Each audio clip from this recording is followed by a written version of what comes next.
오늘 본문 요한복음 13장은 세족식, 예수님을 팔 것이라는 예고, 그리고 새 계명이 주된 내용입니다. 오늘 본문 첫째 부분은 세족식 이야기입니다. 1절을 보면 6월절 전에 예수님은 세상을 떠나실 것을 아셨습니다. 그런 예수님은 세상에 있는 자기 사람들, 즉 제자들을 사랑하시되 끝까지 사랑하셨다고 설명합니다. 2절은 이렇게 예수님이 끝까지 사랑하실 때 제자 중 한 명, 가룟 유다는 마귀에게 사로잡혀 예수님을 팔 생각을 하고 배반하려고 하였다고 언급합니다. 이런 가운데 예수님은 갑자기 겉옷을 벗고 수건을 가져다가 허리에 두르시고 대야에 물을 떠서 제자들의 발을 씻기셨습니다. 세족식은 3절을 보면 저녁 먹는 중에 이루어졌습니다. 밥을 먹다 말고 종이 하듯 발을 씻기셨기 때문에 제자들은 당황해했고 베드로는 제 발을 씻길 수 없다고 완강하게 버티고 저항했습니다. 이때 예수님은 내가 너희를 씻어주지 아니하면 내가 나와 상관이 없느니라 라고 말씀하셨습니다. 7절을 보면 내가 지금은 알지 못하지만 나중에는 알게 될 것이라고 언급하셨습니다. 따라서 예수님의 세족은 다른 사람을 위해서 기꺼이 자신의 목숨을 내놓으시는 예수님의 죽음을 상징한다는 점을 깨닫게 됩니다. 더러운 발을 씻어주셨듯 우리의 더럽고 추한 죄를 씻어주시고 구원하신다는 점을 보여주는 상징 행동입니다. 그런데 예수님은 14절에서 내가 주와 또는 선생이 되어 너희 발을 씻었으니 너희도 서로 발을 씻어주는 것이 옳으니라 라고 가르치십니다. 예수님이 제자들의 발을 씻기신 것은 본을 보이시기 위함이었고 제자들 역시 다른 사람의 발을 씻어주는 섬김의 삶을 살기를 원하셨기 때문에 세족을 행하신 것을 깨닫게 됩니다. 오늘 본문 둘째 부분은 제자 중 한 명이 예수님을 팔 것이라는 예고입니다. 21절을 보면 예수님은 내가 진실로 진실로 너희에게 이르노니 너희 중 하나가 나를 팔리라고 말씀하셨습니다. 베드로는 제자 중에서 예수님에게서 사랑받는 제자에게 머리짓을 하며 말씀하신 자가 누구인지 말하라고 했습니다. 그래서 그 제자가 예수님에게 그가 누구입니까? 라고 물었습니다. 26절을 보면 예수님은 내가 떡 한 조각을 적셔다 주는 자가 그니라 라고 알려주시고 한 조각을 적셔서 가룟 시몬의 아들 유다에게 주셨습니다. 그리고서는 가룟 유다에게 내가 하는 일을 속히 하라고 말씀하셨습니다.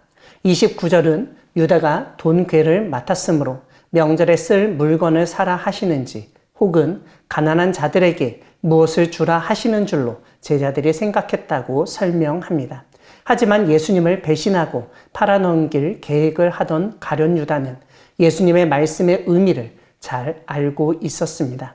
30절에서 가룟 유다는 그 조각을 받고 곧 나갔다고 알려줍니다. 오늘 본문 셋째 부분은 새 계명 이야기입니다. 34절에서 예수님은 새 계명을 너희에게 주노니 서로 사랑하라. 내가 너희를 사랑한 것 같이 너희도 서로 사랑하라 라고 가르치셨습니다. 이와 함께 예수님은 너희가 서로 사랑하면 이로써 모든 사람이 너희가 내 제자인 줄 알리라 라고 선포하셨습니다. 새 계명은 옛 계명을 전제로 합니다. 옛 계명은 십계명이고 율법 계명이라고 이해할 수 있습니다. 새 것이라는 말은 옛 것보다 더 좋은 것, 옛 것을 능가하는 것이라는 의미가 있습니다.